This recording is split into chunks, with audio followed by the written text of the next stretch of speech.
Fast, accurate, and every day. First Defense Weather.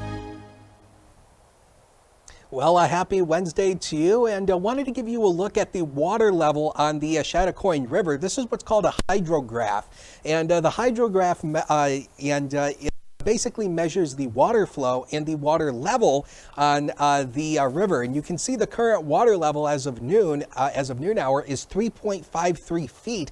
That is at action flood stage. The official flooding actually starts at 4 feet. So, the water level has increased over the past couple of days with all this lake effect rain that we've had.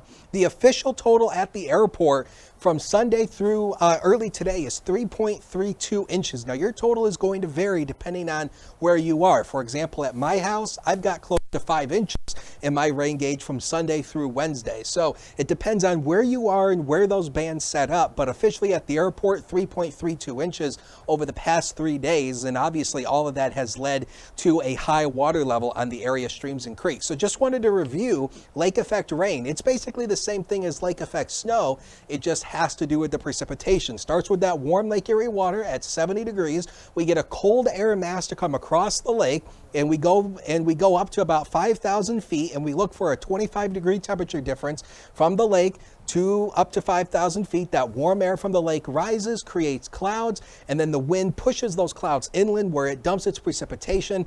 And the difference between the lake effect snow and rain, as I mentioned, is obviously the precipitation. The temperatures down low are still warm enough to support rain, but in about 5-6 weeks or so, we're going to be talking about lake effect snow. So just 'tis the season, just to remind you. So the good news is after today, we are going into a dry pattern here. Thursday and Friday, basically no chance of rain. We do have a 10 to 15% chance of an isolated sprinkle on Saturday and Sunday, but pretty much the weekend should remain dry, but we are going to see more clouds thickening up towards the second half of the weekend. So notice the computer modeling continues to paint a few lake effect rain showers through the afternoon hours today. We may see a few limited breaks in the cloud cover, but I wouldn't count too much on that. I really think the clouds really, for the most part, are going to win out. The rain goes to bed through the overnight hours. Then watch what happens tomorrow afternoon.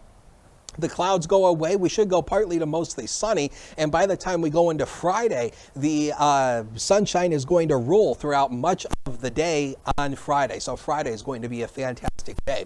Quick look at the tropics, because we still have Hurricane Ian out here very close to making landfall. And here it is on the satellite and radar imagery. That's the eye wall right there. Notice all the lightning strikes in the eye wall. That is a good indication of how strong this system is. Here's the forecast information from the Hurricane Center as of the 11 a.m. advisory. A Category 4 at top winds of 155 miles an hour. It is so close to Category 5 status with wind gusts of 190. Notice the wobble in the eye wall. That again also shows you how strong this system is. Here's the forecast track from the National Hurricane Center after it makes landfall south of Tampa today near Fort Myers. It's going to continue across the Florida Peninsula. Then watch it take this left-hand turn and come up the East Coast. By this time, it's going to be a tropical depression and a remnant low. So that'll be the good news, but we could see some cloudiness from this system, especially on Sunday. We are thinking the rain is going to stay further to our south as high pressure scoots it off to the Atlantic.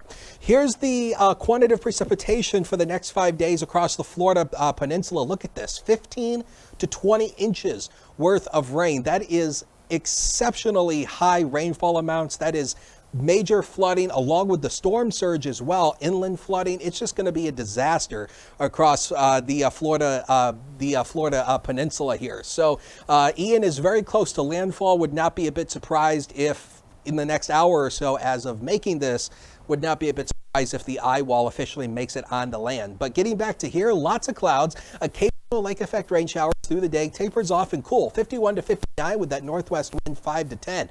Early scattered lake effect rain showers continue tonight, then partly to mostly cloudy, 41 to 49. That north wind continues, so that's why we're still going to be chilly. So the ultimate satellite solution 7-day, I think we'll go partly to mostly sunny in the afternoon. Look at Friday. The sun rules, great for the Red Raiders game at home as well.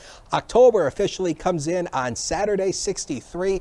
More clouds on Sunday. Again, we think Sunday we could see some of the cloudiness from that remnant low of Ian. And then pretty much Monday and Tuesday of next week, we stay dry with clouds and sunshine.